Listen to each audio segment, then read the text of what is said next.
Hi, here we are asked to solve for x given the equation x cubed minus 27 is equal to 3. Now, this is a polynomial of degree 3. The highest power of the variable is 3. And so, we expect this equation to have 3 solutions. Now, the error that some people will do will to write x cubed minus 27 as x cubed, they take negative 27 to the other side, it becomes 27. And then from here, they take cube roots of both sides so that this gives us x equals 3.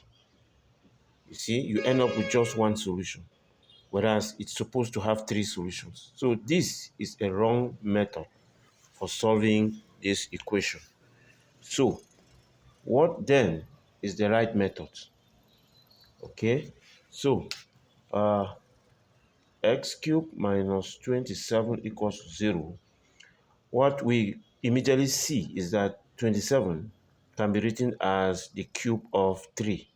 And so this equation can be written as x cubed minus 3 cubed is equal to 0.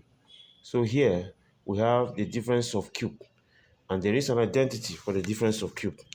That identity for the difference of cube says a cubed minus b cubed is the same as a minus b into a squared plus ab plus b squared. This identity is very, very useful to be able to solve this equation. And so we will replace x with a and 3 with b.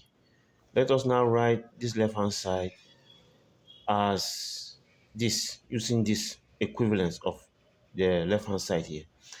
All right, so wherever we find a here, we're going to put x. Wherever we find b here, we're going to put 3. All right, so we'll see x cubed minus 3 cubed will be the same as we have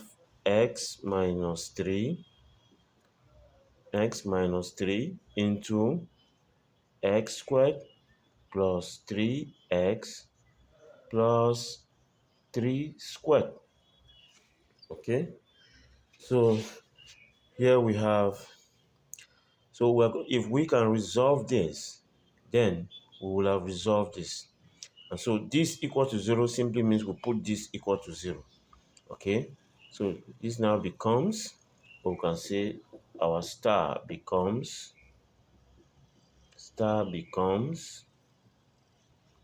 it becomes x minus 3 into x squared plus 3x, 3 squared is 9, plus 9 is equal to 0. We have the product of two expressions giving us 0. If the product of two things give us 0, then either A is 0 or B is 0. So we'll use that reasoning to apply here. So either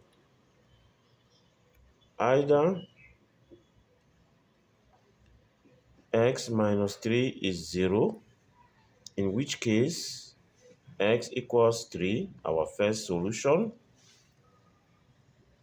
or x squared plus 3x plus 9 equals 0. So here we have a quadratic to solve.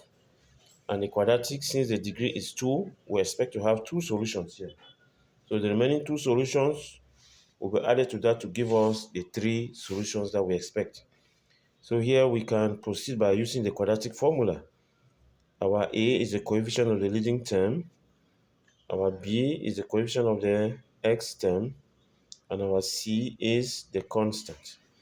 And so from the quadratic formula, x equals minus b plus minus the root of b squared minus 4ac, all of that divided by 2a. So we'll plug in these values carefully here and evaluate that expression. And so we'll have negative 3 plus minus the root of 3 squared, which is 9, minus 4 into a multiplied to 9, which is our c. All of that divided by 2a. This gives us negative 3 plus minus the root of 9 minus 4 times 9 is 36. The root of 9 minus 36 all over 2. 9 minus 36 is negative 25. And so this becomes negative 3 plus minus the root of negative 25 all over, no, 9 minus 36 is negative 27, sorry.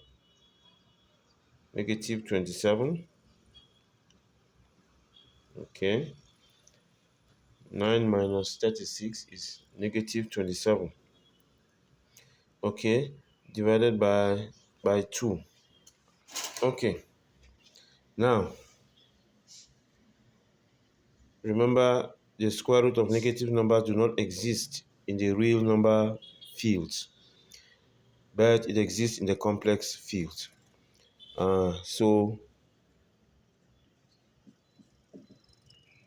first of all, handle that negative 27 is the same as the root of negative 1 times 27. The root of negative 1 times 27, which is the root of negative 1 times the root of 27. The root of negative 1 is I, so it's I root 27. Okay, so the remaining two values of x will be negative 3 plus minus I root 27 all over 2. Okay, so finally we've got the three solutions for the equation x cubed minus 27 equals to 0. We actually have one real root, which is x equals 3, and two complex roots, x equals negative 3 plus minus I root 27 all over 2.